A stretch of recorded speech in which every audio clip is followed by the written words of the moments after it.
అధ్యక్ష మీరు చూస్తే 1,48,00,000 మంది అంటే సర్వీసెస్ మనం అందిస్తాం జరిగింది అధ్యక్ష.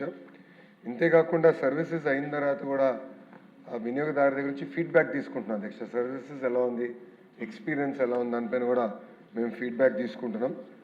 గౌరవ సభ్యులు కూడా చూసుంటారు, ఇప్పుడు ఏఐ కూడా అమలు చేస్తాం జరిగింది దీంట్లో. సో దట్ కంబర్సమ్ ప్రాసెస్ మీరు ఏదైతే అన్నారో యూజర్ ఫ్రెండ్లీనెస్ ఇంకా ఈజీ యూజర్ ఫ్రెండ్లీనెస్ ఇంప్రూవ్ చేయాలి, కొంచెం ఈజ్ ఆఫ్ యూజింగ్ ఉండాలి దానిపైన ఇప్పుడు ఏఐని మనం దీంట్లో ఇంటిగ్రేట్ చేసి అది కూడా అందిస్తాం జరిగింది అధ్యక్ష.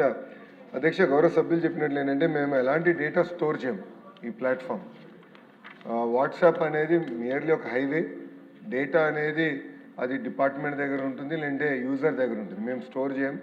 సో ఫర్ ఎగ్జాంపుల్ గౌరవ సభ్యులు చెప్పినట్లు కరెంటు బిల్ కట్టాలంటే ఆ బిల్ నెంబర్ ఎంటర్ చేయండి అని ప్రతిసారి అడుగుతాం జరుగుతుంది అధ్యక్ష. దానికి ఎలా పరిష్కరించాలో నేను ఆలోచిస్తాను. అంతేకాకుండా మీరు అన్నట్టు కొంత ప్రాసెస్ రీఇంజనీరింగ్ అనేది జరగాలి. ఇప్పుడు వాస్తవంగా మేము ఏం చేసామంటే ప్రభుత్వము ఉన్న ప్రాసెస్ని డిజిటలైజ్ చేసింది. ఇప్పుడు ప్రాసెస్ రీఇంజనీరింగ్ అనేది చాలా చాలా అవసరం అధ్యక్ష. ఈరోజు ఒక బటన్ నొక్కితే మనకి భోజనం వస్తుంది, బటన్ నొక్కితే ట్యాక్సీ వస్తుంది, బటన్ నొక్కితే ఇంటికి కావాల్సిన సరుకులు వస్తున్నాయి, బటన్ నొక్కితే సినిమా చూడొచ్చు.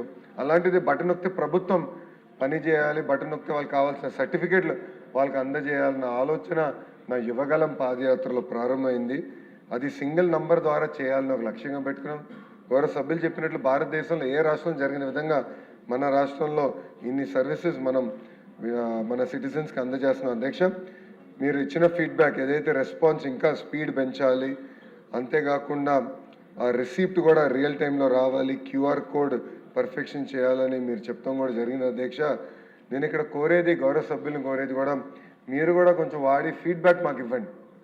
ఎలా ఇంప్రూవ్ చేస్తే బాగుంటుంది, ప్రాసెస్ని ఎలా ఫైన్ ట్యూన్ చేస్తే బాగుంటుంది. నేను ఒక రీసెర్చ్ టీమ్ పెట్టి every step you are now analysing. కొన్ని డేటా పాయింట్స్ ప్రీ పాపులేట్ చేయొచ్చు, ఆధార్ బేస్డ్ ఆథెంటికేషన్ అయిన తర్వాత కొన్ని డేటా పాయింట్స్ ప్రీ పాపులేట్ చేసాం కూడా అవకాశం ఉంటుంది.